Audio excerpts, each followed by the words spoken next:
welcome to episode 9 of the Woo, the Science and You. And today we're talking about cold water therapy. Jigga jigga woo woo. So you have been a fan of cold water therapy. I remember you once telling me you were throwing yourself in an ice bath? Yeah, so I loved it actually. I'm still a fan of it, although I left it out and then it got loads of leaves in, and then when I went to come collect it, Alex had actually binned it. So I was like, oh, okay, thanks for that, Alex. But do you know what? I did love it. I felt like as well, when I was in the cold water, it gave me such clarity.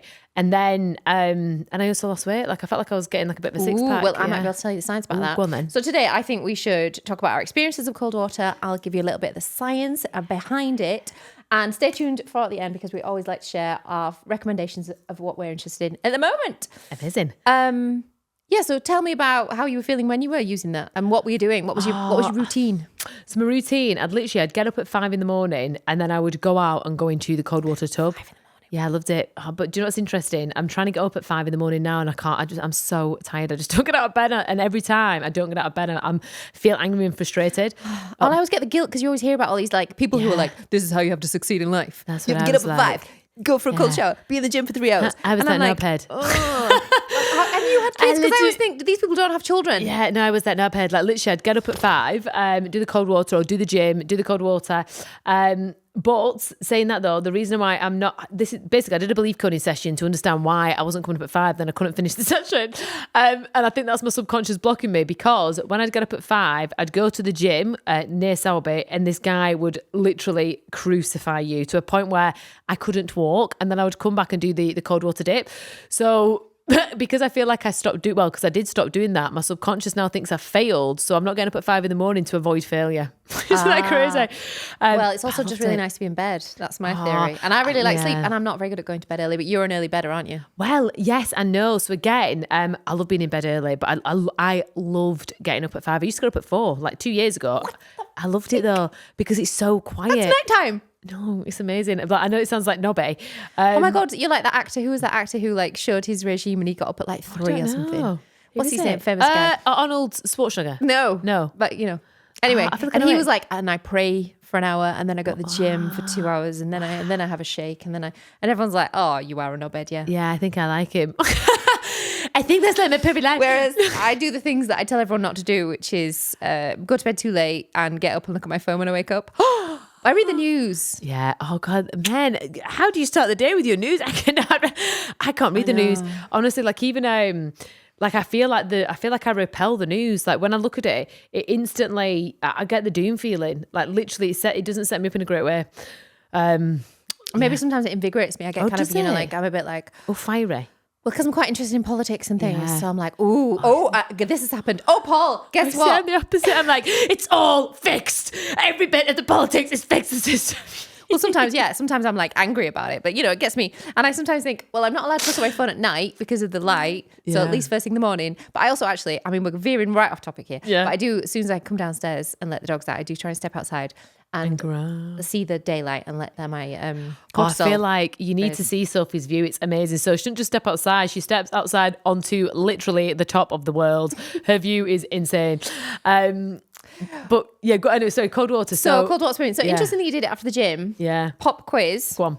Do you think it's beneficial for gym goers to throw themselves into a cold body of water? Oh, you see, I'm right. So I would have said yes. However, I remember you sharing this study with me, so I'm not going to spoil it. I'm going to go back. And actually, I've also heard something else. So I'm not going to go into the study that you've got, because I'm going to let you share it. However, it can actually decrease apparently women's fertility, because if you go into cold water around the time that you're ovulating, it's not good for your ovulation. And there's something, I read, what did I read?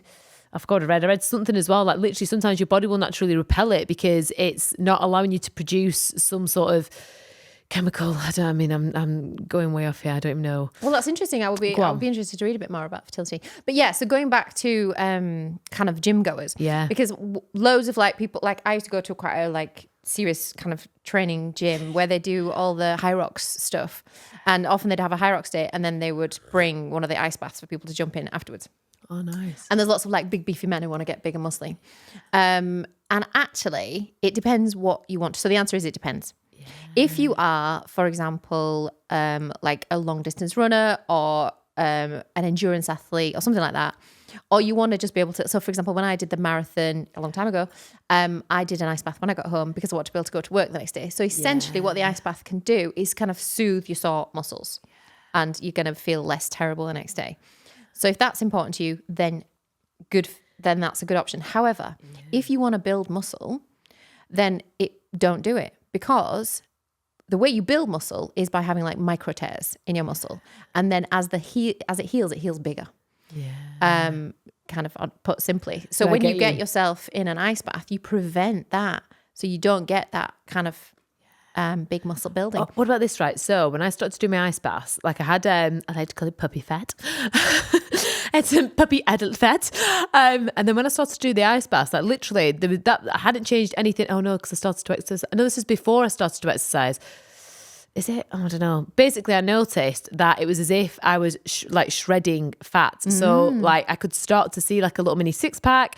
It must have been because I only started at the gym in the February, and this was going over all the way through Christmas and New Year. Yeah, I started to get rid of like fat. My body would start to look more toned. But I'd stay in there for like 10 minutes. Well, this could be because of brown fat accumulation. Yes. You ever heard of that? Yes, brown fat is the stubborn fat, isn't it? That's harder to shave, but things like ice baths help to break it down, right? No. Oh, no, I have not then. No. So white fat is what fat we worry about and want to get rid of, can be stubborn. No, your brown fat actually has like the opposite effect. So your brown fat acts as like a little internal furnace to warm you up. Wow. So when you're cold, it burns more calories, and you can increase your brown fat by being cold more often. I'm gonna get another coat when Amazon Prime. Yeah, it's gonna be there tomorrow. So it theoretically sounds plausible. It makes a lot of sense. Yeah, but like notably, because that was the only. Because when did I start? I think I joined the gym in like the February or the March, and then literally I'd go and I'd come back. Yeah, no, it must have been because I had an in-person in May. So I'm just working out my timelines. Yeah, and that was the only thing, because literally I started, I was like, oh my God, Mama is looking good for 5 kids. I look at my little six-pack. Well, when you look into the brown fat, it's interesting how theoretically it doesn't have to be necessarily the ice baths, but these days we have heating or we have aircon or we go outside in all the right gear. Like humans haven't always been able to just keep the temperature just perfect all the time, which is what we do now. So we used to have periods where we would be cold for a time. And that's why it's quite good to keep your bedroom quite cold and stuff. But the only downside is currently the evidence is only in rodents, not humans. But it does seem really promising. Only rodents? It's only rodents. Yeah. Oh, what about the fat loss? Yeah. Oh, well, from my own research and experience. Anecdotally is excellent, but there is lots of research going on. I think people are quite excited about this brown fat business. So yay to brown fat and cold water swimming, probably. Can you create more brown fat? So that so you just said, you create more brown fat by going in the ice tub. Yeah. And then do you know the, just kind of veering off a little bit, the cryo chambers, are they called? Do you know what they're called? Are they cryo chambers? Where literally people are going in there now and they're going in like the costumes and it's like -40 and they're staying there for like 2 minutes. Oh, I don't know about that actually. I think it's a cryo, like well, it sounds right because that'd be ice, yeah. Yeah, so literally you go in, they have one in like Manchester, Leeds, and apparently you go in, and I bet there'll be listeners now literally shouting what it's called. But essentially you go in for like 2 minutes, but it's so cold and you're supposed to have it regular. What's the benefits of cold tubs from like a mental perspective? Because I always thought it gave me great clarity, like when I went in there. And actually I remember feeling super stressed and going into there, my cortisol level just went. Like I got in there, I was angry, I was stressed, and as soon as I came out, I just felt happy and calm. Well, there are some studies that show that it massively increases your dopamine. It's been like 450%, but we haven't been able to evidence that dopamine actually then relates to the feeling of how you are feeling when you get out. But I feel the same way because I quite enjoy wild cold water swimming. We should do that. We said we were going to do that. We've not done it, have we? Yeah. But I always feel amazing when I get out. I always do that thing where I'm like, oh, because often I'm like in North Wales in October or something and everyone's like, what's she doing? She's a lunatic. And I'm thinking, this looks awful. Why do I want to do it? But I always feel absolutely amazing when I get out. Yeah. So yeah, anecdotally, it feels good. But what is also interesting is because one of the reasons you might feel amazing as well is as you get into cold water, it kicks off your sympathetic nervous system. So you're kind of fight or flight. So you've got increased cortisol, noradrenaline, adrenaline. Your heart rate's going up, your blood pressure's going up. And that's why you start to kind of go, wow, I'm going to share. I'm going to let you finish, then I'll share it. Okay. Yeah. So that makes you feel exhilarated. And then that calms down within about 2 minutes often. So, and then you can, if you do some nice deep breathing, you can breathe calming down. And then what's amazing is we think when people regularly have cold water therapy or experiences, they create an adaptive stress response, something called hormesis. So the body realizes how a little bit of stress could be good for you, because what the body does is it realizes that you're fine. Yeah. Panic, panic, panic, panic. Oh my gosh. And then it goes, oh, actually, you're fine. So the more you do the cold water, the more quickly you can kind of calm yourself down. And this has been shown to translate to other experiences where you're stressed. Yeah. So for example, You a rewind business your brain. meeting or like a first date, like where you might be super duper stressed and nervous, your body is actually able to kind of calm itself much more if you've been practicing. Well, actually, that makes total sense from a neurological perspective. You're then essentially rewiring your brain for the stress response to then automatically connect to safety. So when you feel the stress, your brain rewires and goes down a different direction because you've taught it. But what's interesting, when I started doing the cold water dips, I'd literally be like, and it would take my breath away. So I did a belief coding session on it, and other belief coders have done this, who've done the cold water. And it took me back. I went back to a few different experiences. One, when I literally jumped into a cold plunge in Malham Cove, and I froze because it shocked me. And then I went back to when I was learning my swimming lessons with Billy from Burnley, and he'd donk you on the head in this freezing cold swimming pool, which, you know, one of the nets, like he'd donk you on the head with a net if you got you're swimming wrong. Anyway, as soon as I worked with those experiences, when I got into the cold tub the next day, there was no shock response. Like there was no, it was literally just and just straight in. What people have to be a little bit careful of is because you can essentially train yourself out of the shock response, but you must remember that cold water is dangerous. So what I love this, a GP Sophie coming at you. Want to just tell you guys? So you actually get most of the physical benefits within the first couple of minutes, but if you stay in too long, obviously you may risk actual hypothermia. So you just have to be a bit careful. So I've heard that, and I don't know if I've heard it already, that you get more benefits after 7 minutes. So it's got to be between less than 8 degrees to have the benefits, and you've got to be in there for longer. Any longer than 7 minutes, it doesn't really matter. But around the 5 minute mark, that's when you start to burn the fat. Well, I don't know. The difficulty is, you see, the evidence is so mixed. Yeah. And there was a really good... I mean, from my own evidence, my body was looking real good. Yeah. There was one study that was really good, a very well done study, that looked into people's depression before and after starting cold water swimming they were doing. Yeah. And they found a massive decrease in depression. So what you'll find as well is when you're going in there, because your brain is rewiring, it's searching for evidence of like when you felt scared, shocked. So what you will find is when you start doing it, some people will have an emotional release because their neurons are fired up to similar experiences where they felt that shock, that panic, that fear, that overwhelming sense of, you know, whatever it is. So they have the emotional release. Yeah. Well, yeah, the only downside to this... Well, I'm always I just want the upside, Sophie. I don't want no downsides. I want to look skinny and toned. I want to be skinny, toned and happy. We don't know if these swimmers who became less depressed were less depressed because of exercise. We know that is amazing for your mood. Yeah. Meeting up in social connected groups. Yeah. Having a routine. Okay then, so what about, have they done studies to do with people just doing cold water plunges? And again, from my own experience, when I had that day and it always sticks with me, when I just felt super stressed, like overwhelmed, I literally just jumped in and then absolutely fine, like happy as Larry. Well, yes. And again, I'm going to be a bit neginora here. Wim Hof. Yeah, I love Wim Hof. Most people, I'm sure, know who he is. So the Wim Hof method is actually based on breathing exercises, meditation, and cold water therapy. Yeah.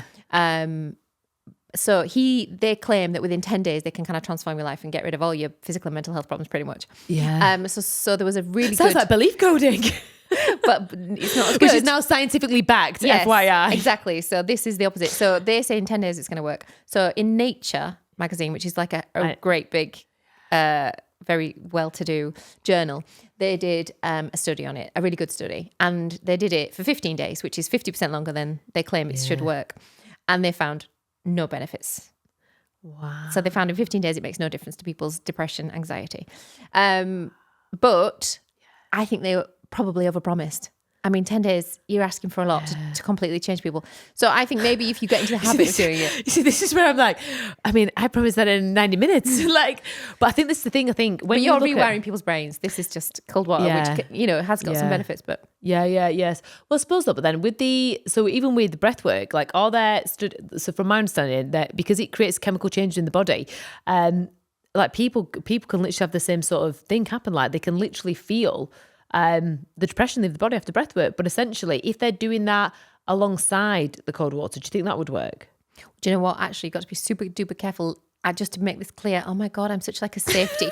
Health and safety. You see, I'm the rebel here. I'm like, yeah. No, because there have been reports of people drowning, and I think Wim Hof is being sued because I really like Wim Hof. He hasn't clarified that you should, because his breath work is hyperventilation, so you're breathing fast.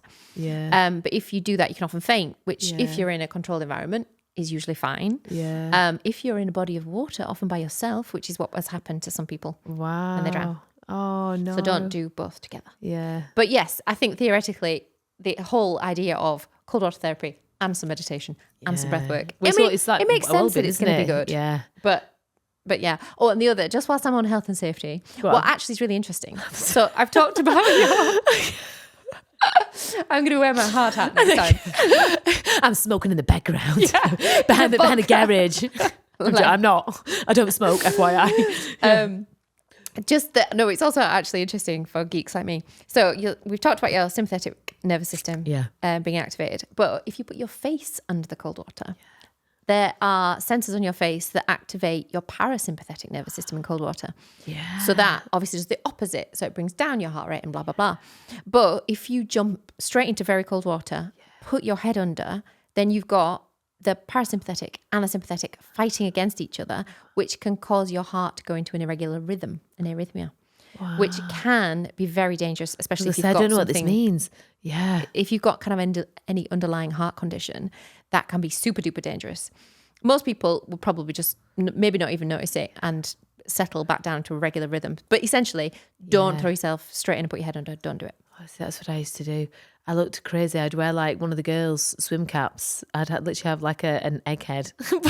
But I loved it. I was like, oh, I want to go into water, but I don't want to wash my hair. Yeah. So this is the thing as well. Like, do you know, apparently as well, if you leave your hands out of the water, you can stay in there longer. So there's something to, and when I've tested it, whether it's just a belief, I don't know. But when I'd put my hands under, it would feel really painful being under there. Whereas when I kept my hands out, it was easier. And then when I'd put my head under, I'd like it, but I'd always put my head under right at the end when I'd been in there for a while. That'd be better then, because you've already kind of acclimatized. And you feel refreshed. Well, the blood, when you are in the cold water, the blood vessels around your feet and your hands and then your arms and your legs, they kind of constrict so that, because they want to make sure the blood is going to the main organs. So that's why you often get kind of bluish hands and feet are very cold. And that takes longer to warm up. That makes total sense though. Yeah. So as long as your organs are nice and warm, that's what your body cares about. There's also lots of people who claim that cold water therapy helps with boosting your immune system, which is a phrase I absolutely hate. Oh, really? Because your immune system needs to be stable, not too low, not too high, because boosting your immune system is what you get. Then that would mean you'd crash down, right? No, it means that, people like with rheumatoid arthritis or even allergies and things, is your body going over-egging it. And so autoimmune conditions. So that is a boosted immune system. So we don't want that. Yeah. So we want a stable immune system. Cold water swimming, get arthritis. Yeah, not great. Yeah. So whenever I see that, I always know that it's, I call BS on anyone claiming that they can boost your immune system. I was like, no, you can't. Don't do it. But anyway, there was some study where people, I think they took some sort of bacteria and after they were cold water swimming, they managed to deal with it better. But there's some evidence coming, so maybe immune system might help. Inflammation, which is a big problem for all sorts of things, it makes sense that it would help, and there's but not enough evidence yet to be able to kind of definitely say it helps those things. Okay, so essentially, sound back from that: if you like it, do it. If you don't worry. That's 100% it, because I think some people are like, oh God, I hate it, but I better do it. Yeah, totally. Yeah, no, if you enjoy it like you do and I do actually, then great. And I do it. So I also I do like to finish with a cold shower. Oh dear. Yeah. So so when you've had your cold, see, I'm the opposite. Isn't that crazy? So I used to love doing the cold water dip, but then getting into the warm shower. But apparently someone told me that you're not really supposed to do that, because your body needs to get acclimatized properly, or does it matter? I actually don't know. Well, I think it's a good idea to warm up fairly quickly, but if it's too, no, some people love to do the sauna and then the ice bath. Yeah, that's what I thought. Yeah, so it's like kind of the, what's the benefit of doing that then? So what is the benefit of doing like the sauna and then the ice? Because I actually don't know, but it's something that I feel like I want to try. Do you know, and I want to look more into the sauna stuff, because that's like a big thing now, isn't it? People are almost, it's like trendier now. There's actually a place local to us that does the ice tub and the sauna. Is there? Yeah. Yeah. Well, yeah, it's very trendy. So I don't know, actually. I'm not sure. But I mean, I like a sauna. I love a hot bath, actually. Oh, dear. Oh, I don't like Oh, my God, I love it. I love it. So it's like burning hot. Yeah. Oh, God, no, I can't have it like I want to that. be able to like fling my leg out and be like, ooh. Oh, no, I hate it. I don't like a lukewarm bath either, though. I just like it like a nice warm bath, not lukewarm. Oh, no, I need it boiling. Hot. But do you know, that's good for sleep, actually. Oh, is it? Because your body relaxes then afterwards, doesn't it? Well, it helps your muscles relax and things. No, but because you are getting too hot, your body cools down your core temperature and you sleep better when your body's cooler. Yes. So although you feel hot, your body's working to do the opposite. Ooh. But certainly in the morning when I have a shower, I like to finish cold, really cold. And so that if you get to the point where your breathing has calmed, then you've probably had a cold shower for long enough. Yeah. And I do feel that, I'm hoping maybe it's getting my brown fat. I am literally going to order a cold tub after we finish doing this. Yeah. I'm going to get it to come tomorrow and then put my ice in and fill it up again. And if you're listening to this, if you dare touch the cold tub, I'm going to... He doesn't listen to He won't listen to me. Yeah. But yeah, so I guess if people want to try it, then just try a cold shower, man. I did like cold showers, actually. Yeah. Yeah. So overall, I reckon a thumbs up, even though the evidence is on its way to being good. Yeah. Okay. So yeah. I don't have anything woo-woo to add to that either this week. Just... that's it. Well, you added the woo at the beginning. Yeah. All right. So what should we talk about? Things we've enjoyed this week. Any recommendations? Well, do you know what, right? So if you're anything like me, we're into the last quarter of the year, which is absolutely bloody bonkers. And I've just bought myself a diary. But I got an academic diary, which I thought was the same as a mid-year diary. It turns out the academic diary is amazing. I'll show you, actually. It's helping me get more organised. So is this meant for students? Yeah, totally. So I got it, and I even got it like customized. So I was like, alignment, the year of Jess. I was like, oh, so nice. And it's the academic one. And then I love that you've got a woo academic diary. I know, I love it. I nearly got one that had all like the stars on. Oh, this got the stars. It's got not my stars, my star sign. So it's got an about me, and I was like, oh, that's quite youngish, but going back to my youth. About me, it's got birthday, and then it says address, postcode. I used to love filling those in when I was younger. I still do. And it's like college, uni. I was like, not life. Yeah. And then as I get a little bit further on, it asks me, what assignments do I need to do today? What are things that I need to fulfill? Exams, grade tracking. I was like, wow. But you know what's really interesting? At first, I felt really pissed off because I love stationery and I love notebooks and I love everything like this. So when it first came, I was like, oh, for crying out loud, I've ordered a bloody one for a child. And then I was like, no, do you know what? I also believe everything happens the way it's supposed to happen. So I was like, right, what is the meaning of this? So assignments, I was like, okay, so there's things I need to finish off, right?